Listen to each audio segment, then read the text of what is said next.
tema de esta noche que les vamos a hablar es sobre una base que permanece firme. Vamos a ver, mis hermanos, cuál es esa base que tiene que permanecer firme en cada uno de nosotros. El propósito de este mensaje es que podamos entender que lo que Dios enseña debe permanecer en nosotros como una base sólida de un edificio que se mantiene firme. Cada vez que nosotros escuchemos un mensaje del Señor, cada vez que escuchemos una palabra, una enseñanza, que escuchemos una exhortación de parte del Señor, eso tiene que quedarse aquí en nuestros corazones, tiene que estar aquí, amados hermanos. Porque de lo contrario, estaremos edificando sobre una base que no sostiene absolutamente nada. Siempre que nosotros estemos atentos a las palabras del Señor, el Espíritu Santo trae conocimiento, trae sabiduría, trae dirección y nos pone y nos establece esa base, ese conocimiento en cada uno de nosotros. Ahora, el mensaje de esta noche, el sello como señal de autenticación y propiedad. Vemos nosotros que el Señor nos habla claramente, mis hermanos, diciendo, pero el fundamento de Dios está firme, teniendo, dice, este sello. ¿Cuál sello? ¿A qué se refiere, mis hermanos? ¿A qué sello se refiere? En primer lugar, amados hermanos, dice la palabra del Señor, que conoce el Señor a los que son suyos. Cada persona que es del Señor tiene un sello, y ese sello es el Espíritu Santo, con el cual el Señor nos ha sellado a cada uno de nosotros. Una persona que no tiene el sello del Espíritu Santo no es propiedad de Dios, no le pertenece a Dios. En cambio, una persona que esté sellado con el Espíritu Santo, ¿sí?, pertenece a Dios, es algo auténtico de parte de Dios. Por eso, los que son suyos, es decir, los que son del Señor, los que son de Dios, aman a Dios y guardan sus mandamientos. No solamente que escuchan la palabra, sino que la ponen en obra o la ponen en práctica, la viven día a día. Por eso este mensaje o este mandamiento dejó el Señor escrito a Moisés para que se los transmitiera al pueblo de Israel. Lo encontramos en Deuteronomio capítulo 6, desde el 4 en adelante, mis hermanos. Muy conocido este pasaje. Aquí la palabra del Señor nos relata: oye Israel, Jehová nuestro Dios, Jehová uno es, y amarás a Jehová tu Dios de todo tu corazón y de toda tu alma y con todas tus fuerzas. Y estas palabras que yo te mando hoy estarán sobre tu corazón, y las repetirás a tus hijos, y hablarás de ellas estando en tu casa y andando por el camino, y al acostarte en cuanto te levantes, y las atarás como una señal en tu mano, y estarán como frontales entre tus ojos, y las escribirás en los postes de tu casa y en tus puertas. Vemos que el Señor le dio este mandamiento al pueblo de Israel. En primer lugar, lo que el Señor le pidió al pueblo de Israel es que lo amen. Y que lo amen, mis hermanos, de todo corazón. No solamente de labios para afuera. Porque el amor no solamente hay que decírselo, te amo. Hay que demostrar con acciones. El amor hay que demostrar con hechos. Por eso el Señor dice: tienes que amarme de todo corazón. Pero también tu alma tiene que amarme. No solamente el corazón, sino también el alma. Es decir, mis hermanos, después que nosotros muramos, tenemos que seguir amando a Dios. Tenemos que seguir amando a Dios con todas tus fuerzas. Cuando estamos débiles, allí en la debilidad, el Señor a veces prueba en medio de la debilidad cómo reaccionamos, cómo nosotros enfrentamos esa dificultad. Y ahí es donde tenemos que esforzarnos para demostrar con hechos que amamos a nuestro Dios. Dice la palabra, mis hermanos, lo segundo que pide, amada iglesia del Señor, es que tenemos que nosotros tener la palabra de Dios como base principal en cada vida, como base principal cada persona, como base principal como cada familia. En cada hogar tiene que existir la palabra de Dios como esa base que tiene que permanecer firme. Por eso el Señor dijo que este mandamiento que les doy, estas palabras, estas enseñanzas que les doy, deben estar guardadas ¿en dónde? En el corazón. Primero aquí, mis hermanos. Primero aquí. Acuérdense que el Señor Jesús dijo, de lo que hay en su corazón, habla la boca, sale. Lo que hay aquí, mis hermanos.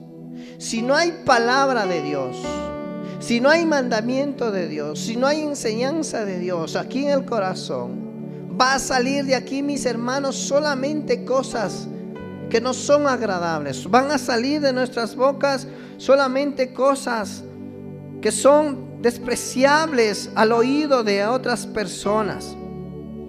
Por eso el Señor nos dice que deben estar grabadas estas palabras, estos mandamientos en nuestros corazones. Hay una finalidad, mis hermanos, el que podamos nosotros tener grabado en nuestros corazones. Es aunque nosotros podamos perder la Biblia, o podamos nosotros no tener las escrituras en un momento que la necesitamos, pero si está aquí, amada iglesia del Señor, no vamos a perderla. De aquí nadie nos va a quitar, de aquí nadie nos va a arrebatar, y esa palabra va a quedar como una base sólida, firme, aquí en el corazón. Una vez que esté, mis hermanos, firme esas palabras en nuestros corazones, lo que el Señor dice se tiene que enseñar a los hijos. Lo que tú tienes, transmite a tus hijos. Enseña a tus hijos. Comparte a tus hijos. No te la quedes solamente tú. Y por eso hablaba de generación en generación. Y la repetirás, y la hablarás, y la contarás, y la transmitirás. Esa es, mis hermanos, que yo puedo ser una base sólida como padre, como madre. Pero también tengo que hacer que mis hijos tengan esa base sólida de la palabra del Señor en sus corazones, para que mis hijos lo puedan replicar a sus hijos y de sus hijos a sus hijos. Y así, mis hermanos, esa base quede completamente sólida. ¿Por qué? Porque yo la recibí, permití que la palabra del Señor quede como una base en mi vida. Logré que esa palabra quede como una base en la vida de mis hijos. Mis hijos lograron en la base de sus hijos, que vendrían a ser mis nietos. Y así, mis hermanos, se tiene que ir transmitiendo de generación en generación. Además, el Señor pide que se debe conversar esta palabra en casa. Algo que nosotros tenemos que hacer, por ejemplo, más del 70% de la iglesia hoy no está aquí en la casa del Señor.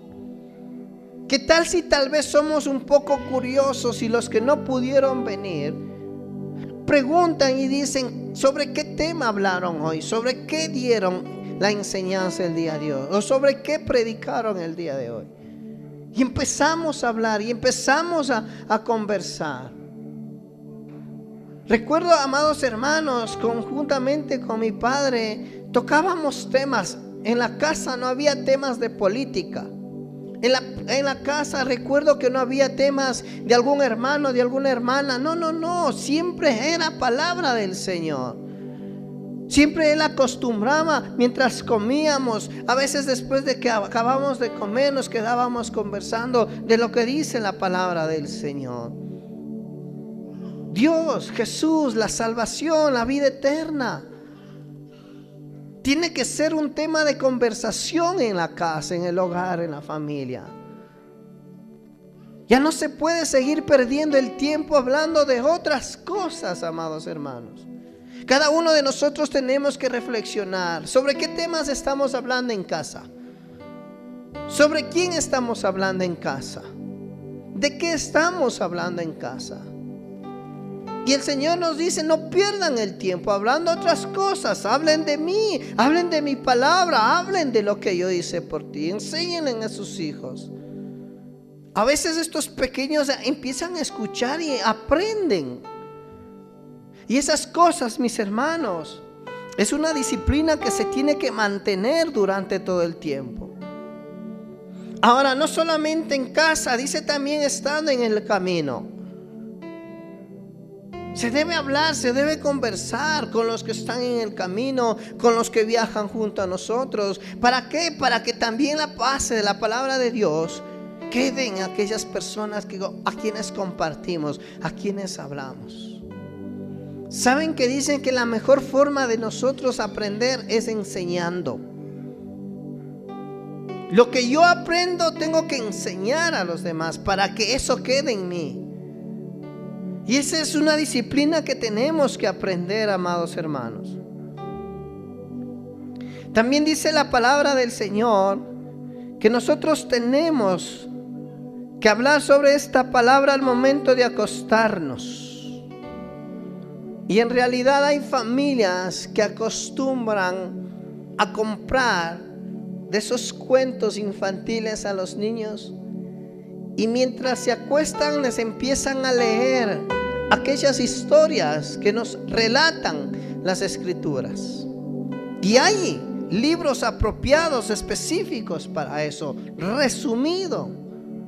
Pero es lindo, es importante. Recuerdo yo cuando todavía era niño, estaba estudiando allá en la escuela Pichula, vi una hermana, ya habrá tenido en ese entonces sus 60 años, 62 años de edad, si no es un poco más.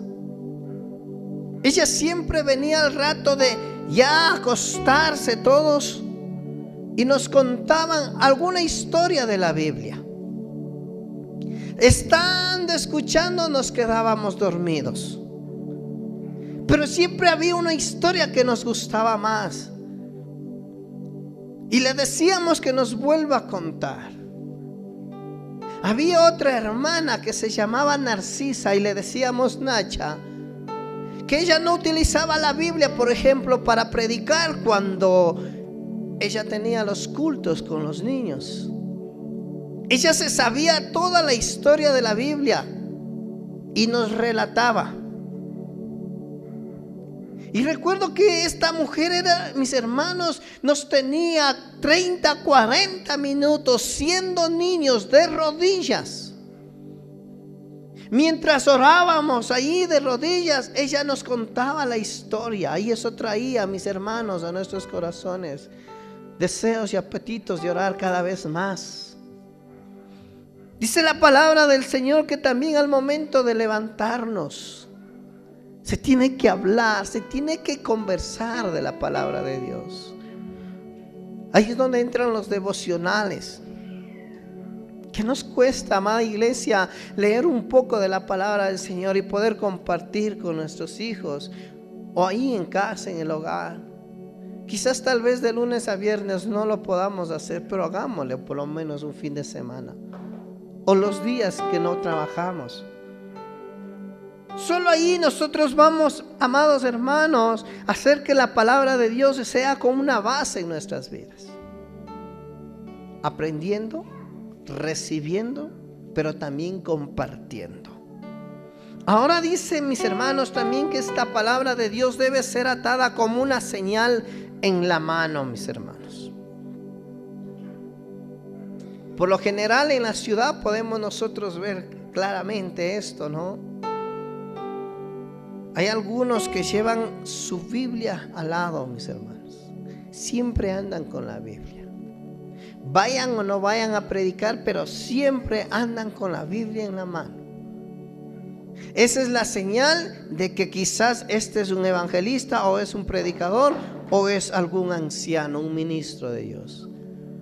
Nosotros que conocemos la palabra, pero la gente que no conoce dice, este es un evangelista o es un hermanito, como nos quieran tratar. Pero es una señal, amados hermanos. Y muchos dicen, ¿para qué andará cargada la Biblia? ¿Para qué andará cargado eso?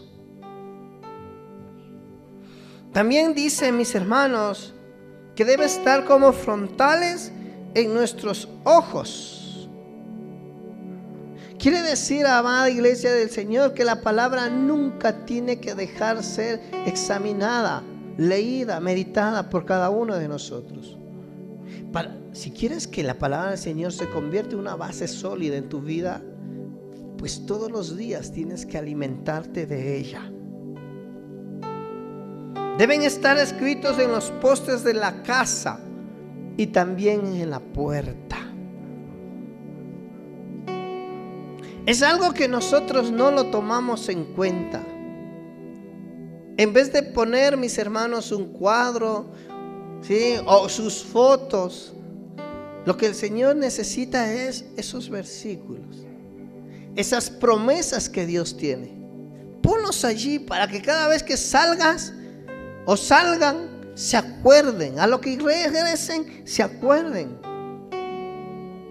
Más práctico, los que tenemos vehículos, allí en el carro, ¿sí? No pongas 100% liguista, ¿no? Nosotros que conocemos del Señor, hay frases cortitas: Dios guía mi camino, Jehová es mi luz, Jehová es mi pastor. O sea, esas frases, mis hermanos, y créanme que lo que tú pongas en el carro, eso mismo el Señor hace contigo, mis hermanos. Si pones, por ejemplo, Dios guía mi camino, confía y cree que Dios siempre te guiará. Siempre te guiará. Entonces, amada iglesia del Señor, hagamos que la palabra sea una base en cada uno de nosotros.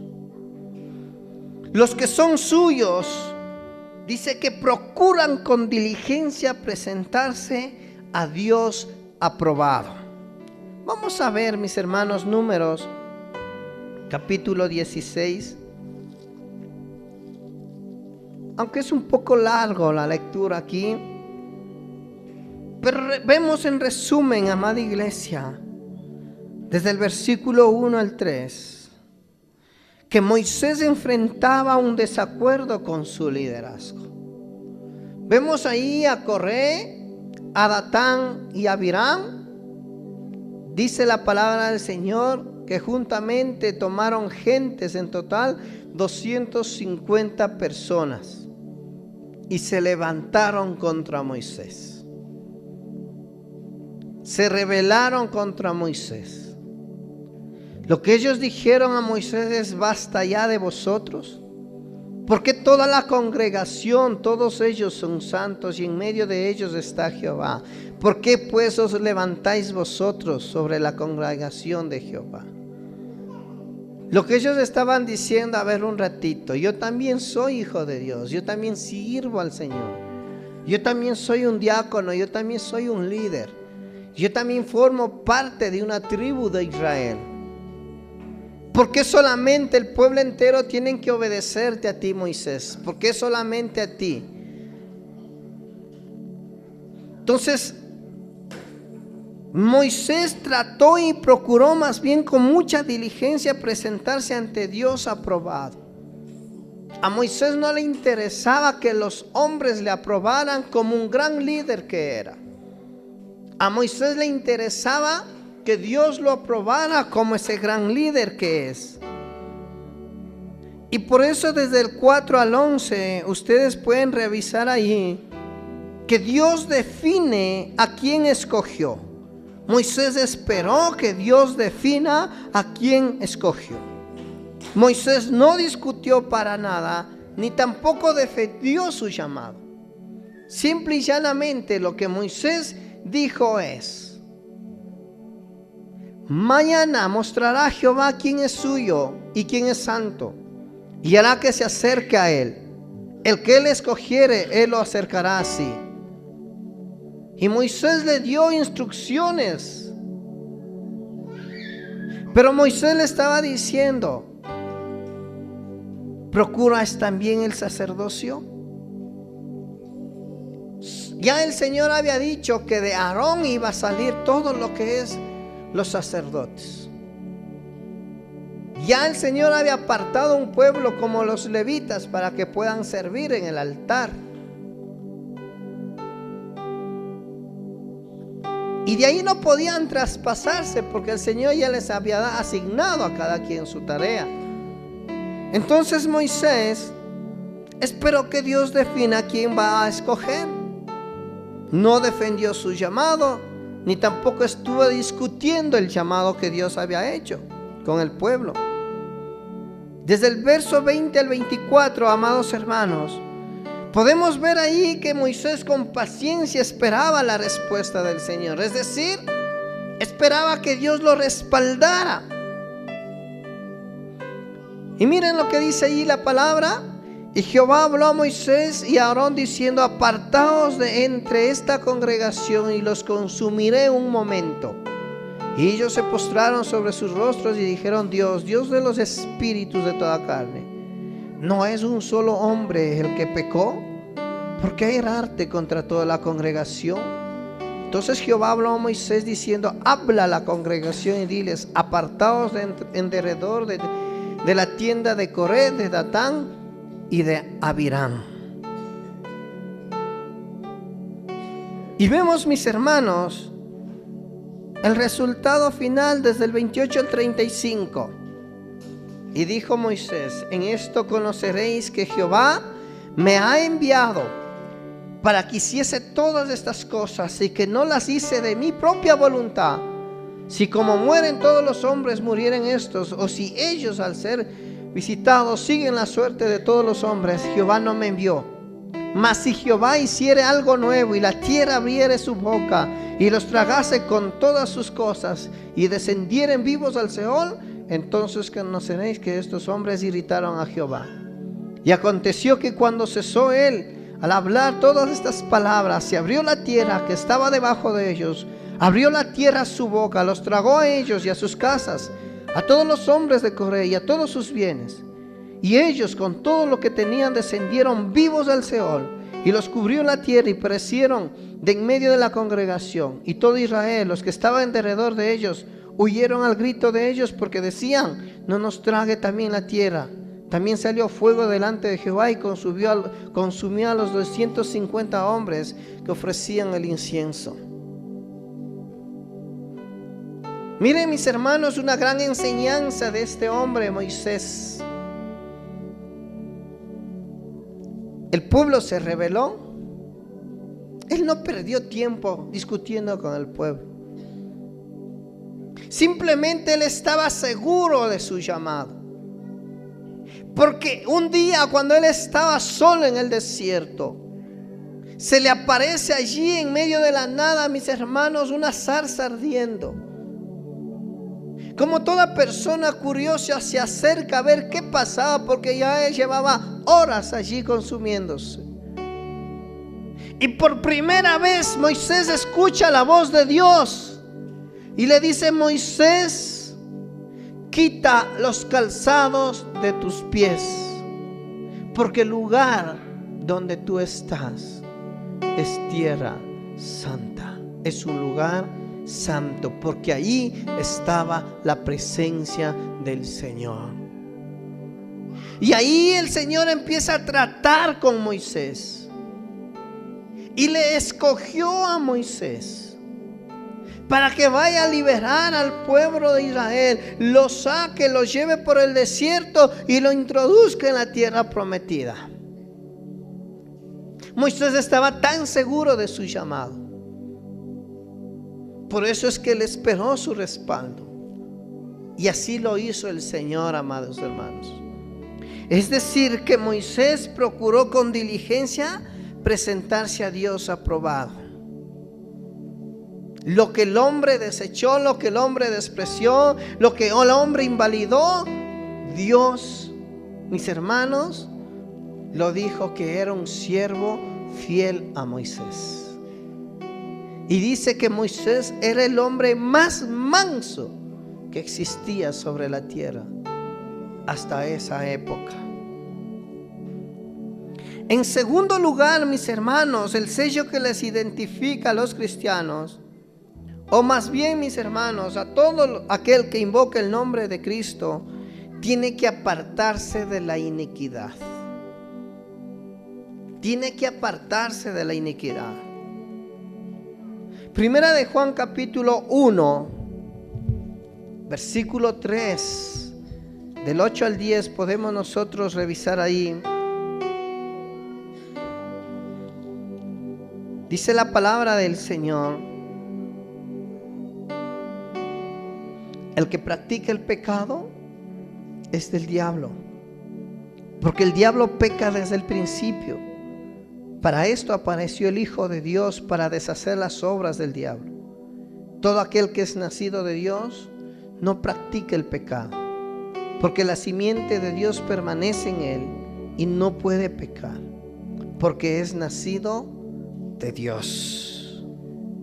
Entonces, el que invoca el nombre de Dios, el de Cristo, tiene que apartarse de toda iniquidad.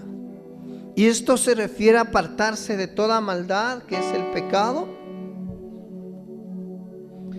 Y es la manera, mis hermanos, en que uno puede estar seguro que le pertenece a Dios. Yo puedo decir: yo pertenezco a Dios cuando me esfuerzo por no pecar, cuando oro al Señor que me aparte del mal, que me aparte del pecado. Cuando el enemigo me ponga algo en mi frente, yo trato, mis hermanos, de cerrar los ojos, de esquivar la mirada. O cuando él trae algo a mi mente, mis hermanos, obviarla en mi corazón, desecharla. Sé que pertenezco a Dios porque tengo el sello, el Espíritu Santo en mí morando. Y me está diciendo: tú estás confesando, tú estás proclamando, estás invocando el nombre de Cristo. Por lo tanto, tienes que apartarte del pecado. Porque dice la palabra del Señor, y Juan dice: todo aquel que practica el pecado es del diablo. Dijimos en antes que Dios conoce a aquellos que son suyos. Y los que son suyos, mis hermanos, guardan los mandamientos, aman a Dios. Los que son suyos, dijimos, mis hermanos, que procuran presentarse delante de Dios aprobado. Y los que son suyos, mis hermanos, se apartan también de la iniquidad. Dejan el pecado. A eso la iglesia del Nazareno le llama la entera santificación. Aquel obra de gracia que el Espíritu Santo hace en el hombre, de irlo separando poco a poco de muchas clases de pecado que existe en nuestras vidas y en el mundo. Ahora, también el separarlos del mal nos lleva a ser separados para servir a Cristo. Y ahí podemos ver en el versículo 20 del capítulo central que estamos viendo. Dice la palabra del Señor: pero en una casa grande no solamente hay utensilios de oro y de plata, sino también de madera y de barro. Aquí nos habla, mis hermanos, de vasos. Y miren que nos dice: hay 4 clases de vasos: de oro, de plata, de madera y de barro. ¿Cuál de ellos quisieras ser tú? ¿Saben qué, mis hermanos? Aunque seas un vaso de barro, con tal que estés limpio, sirves. Porque el vaso de oro pudiese ser de oro en sí, pero si está sucio, no sirves. Así que no es la calidad, mis hermanos, sino es la pureza lo que Dios quiere en nosotros. No es tu talento, no son tus dones. Es la pureza, es la santidad, lo que el Señor busca en cada uno de nosotros. No es como predicas, no es como evangelizas, no es como cantas. Es con qué pureza lo haces. Entonces, mis hermanos, eso al separarnos del mal nos lleva a ser separados para servir a Cristo. Porque estamos limpios, nos hemos convertido en esos vasos limpios. Si un vaso ha de estar en condiciones de ser usado, tiene que estar limpio. ¿A cuántos de nosotros no nos gusta lavar los platos en casa? O los vasos. No sean criticones. Pero suele pasar que llegamos y vemos todo sucio, ¿verdad? Ahí sucio, sucio. Y por ahí está un vaso medio limpio, aunque viejito, pero cojo juguito o agüita y ¿verdad? ¿Por qué? Porque no podemos usar, no podemos utilizar, por más bueno, nuevo que sea, pero si está sucio, no lo podemos hacer mientras no esté limpio, mientras no esté lavado. ¿Y los vasos se lavan solitos? No, ¿verdad? Hay alguien que los lava. Algo parecido pasa con nosotros. Si dejamos de hacer lo malo y nos olvidamos de las falsas enseñanzas, seremos como esos objetos útiles y muy especiales para el Señor. Por eso el Señor escoge a aquel que está, mis hermanos, decidido a que el Espíritu Santo lo santifique, lo limpie. El Señor Jesús dijo: ustedes ya son limpios por la palabra.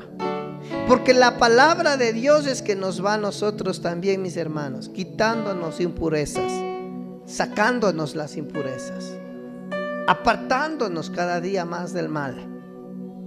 Algunos se preguntarán: ¿por qué el Señor no me usa a mí? ¿Por qué el Señor no me ha mirado a mí, no me ha visto a mí? ¿Por qué?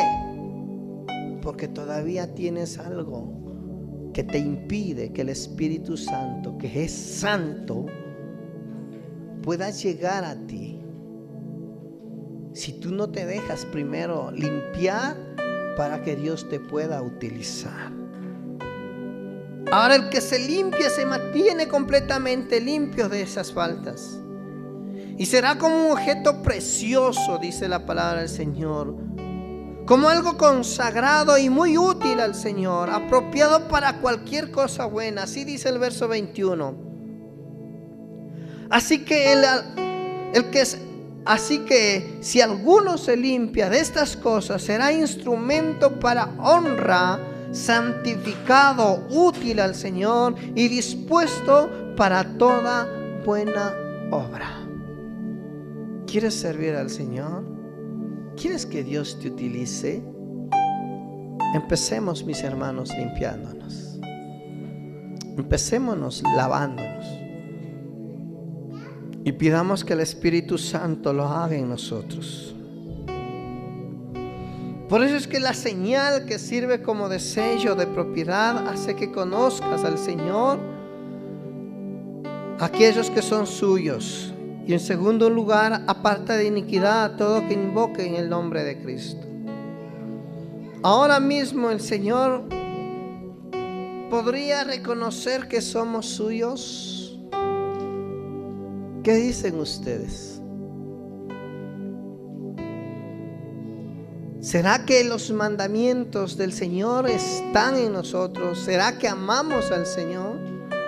¿Será que nos hemos podido presentar delante del Señor, mis hermanos aprobados? ¿Cómo ¿Cómo reconocería el Señor que somos de su propiedad? Tenemos al Espíritu Santo en nuestras vidas que está obrando. Amada iglesia, cuando el Señor Jesucristo llegó a las bodas de Canaán, el Señor simplemente dijo: preparen unas tinajas. Y estos recipientes eran tan viejos y que no tenían ningún atractivo y ningún valor. Por eso es que no lo habían llenado con el vino, sino que el Señor los mandó a preparar. Y tuvieron que limpiar, aunque estuviese, mis hermanos, sucio, aunque estuviese viejo, en desuso, pero el Señor los mandó a preparar y los mandó a limpiar. Y los llenó de agua. Y el Señor lo convirtió en vino. ¿Y saben cuál fue el resultado, mis hermanos?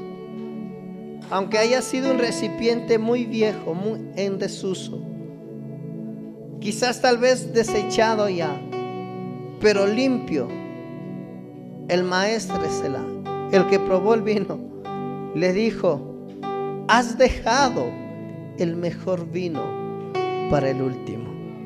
El mejor vino. Imagínense lo que el Señor puede hacer con tu vida. Imagínense lo que el Señor puede hacer con cada uno de ustedes. Hoy Dios está buscando vasos limpios para utilizarlos. Limpios.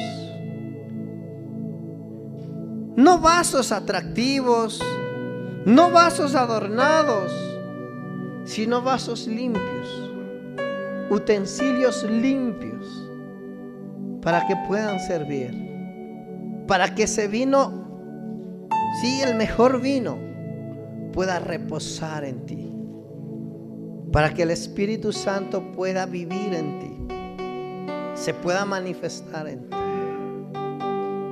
Así que, amados hermanos, si alguien ha estado viniendo orando: Señor, yo quiero servirte, aquí está la respuesta. Límpiate primero, santifícate, purifícate, apártate del mal, guarda los mandamientos y procura presentarte aprobado ante el Señor. Como un obrero, dice Pablo a Timoteo, que no tiene, dice, mis hermanos, de qué avergonzarse, sino que sabe usar bien la palabra de verdad. Y así podremos nosotros tener, mis hermanos, una base sólida y ser una base sólida para la iglesia, para el hogar, para la familia, para la sociedad incluso, en toda esta generación que estamos viviendo. Que Dios los bendiga, mis hermanos.